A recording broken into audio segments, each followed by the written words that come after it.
तरीका ये है कि आपने ये जो स्प्लीनिक नॉच है, बेसिकली ये सुपीरियर बॉर्डर है और ये नॉच नज़र आ रही है, इसको हम कहते हैं स्प्लीनिक नॉच, और ये आपका इंटीरियर बॉर्डर है। ठीक है, इधर आपने थंब रखना है और इसको पकड़ने का तरीका ये है। ठीक है, ये बॉडी में इस तरह से एनाटॉमिकली पड़ा होता है।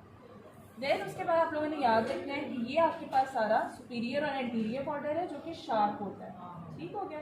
और यहाँ पर ये जो सारा आपके पास है ये क्या है, इंफीरियर बॉर्डर। फिर आपने ये चीज़ याद रखनी है कि यहाँ पर हमारे पास जो है वो हाइलम होता है, जो कि हमारे पास ये स्प्लीनिक हाइलम है जिसमें से आपको वेसल्स जो हैं वो पास करती हुई दिखा रही हैं। ठीक है, बेसिकली निकल रही होती हैं यहाँ पर एंटर हो रही होती हैं। यहाँ पर बेसिकली यहाँ से ब्रांचेस जो हैं स्प्लीनिक आर्टरी और स्प्लीनिक वेन की जो ट्रिब्यूटरीज हैं वो यहाँ पर एंटर और लीव कर रही है, तो इसको हम कहते हैं स्प्लीनिक हाइलम। ये मीडियल साइड पे विसरल सरफेस पे पड़ा हुआ। बॉर्डर्स हमने देख लिए, दो ही सर्फेसिस इसकी होती हैं, पेरिटोनियल सरफेस या हम उसे विसरल सरफेस कहते हैं, वो ये सारा एरिया है। ठीक है, जिसको पेरिटोनियम ने कवर किया हुआ है। उसके अलावा हमारे पास अगर हम सुपीरियरली देखें तो यहाँ पर आपके पास जो है वो डायफ्रेगमेटिक सरफेस होता है, जिसके ऊपर जो है वो लेफ़्ट साइड ऑफ डायफ्राम जो है वो आके रिलेट कर रही होती है। ठीक है, तो इसको हम डायफ्रेगमेटिक सरफेस कहते हैं। इसके नीचे क्या पड़ा होता है आप सबको पता है, लेफ्ट कॉलिक फ्लेक्चर है, तो ये नीचे की साइड पे जो है वो इंटेस्टाइन का पार्ट आ जाता है। ठीक हो गया।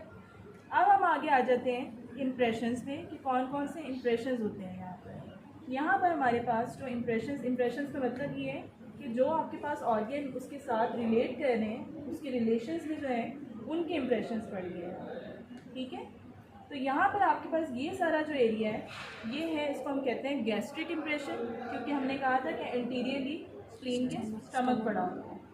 मीडियल साइड पे अगर आप हाइलम की इस तरफ को देखें तो यहाँ पर आपके पास जो इम्प्रेशन होगा, इम्प्रेशन ये थोड़ा सा ना ऐसे उभरा हुआ है, ये बेसिकली थोड़ा सा दबा हुआ होता है, इम्प्रेशन हम तभी उसे कहते हैं। तो यहाँ पर आपके पास लेफ़्ट किडनी आ जाएगी।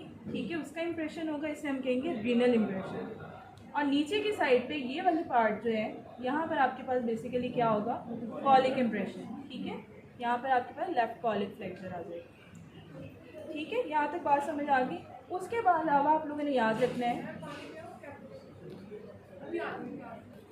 यहाँ पर आपके लिए ये याद रखना है कि कौन कौन से लिगामेंट्स जो हैं वो यहाँ पर अटैच होते हैं। लिगामेंट्स बेसिकली बनते हैं किस तरह हैं, पेरिटोनियम जो कवरिंग होती है, दो लेयर्स हैं, पेराइटल पेरिटोनियम और विसरल पेरिटोनियम, बेसिकली वही जो है वो विसरा के अराउंड जो है वो लिगामेंट्स बना रहे होते हैं। ठीक है, यानी वो फेशिया का और जो आपकी सारी मॉडिफिकेशन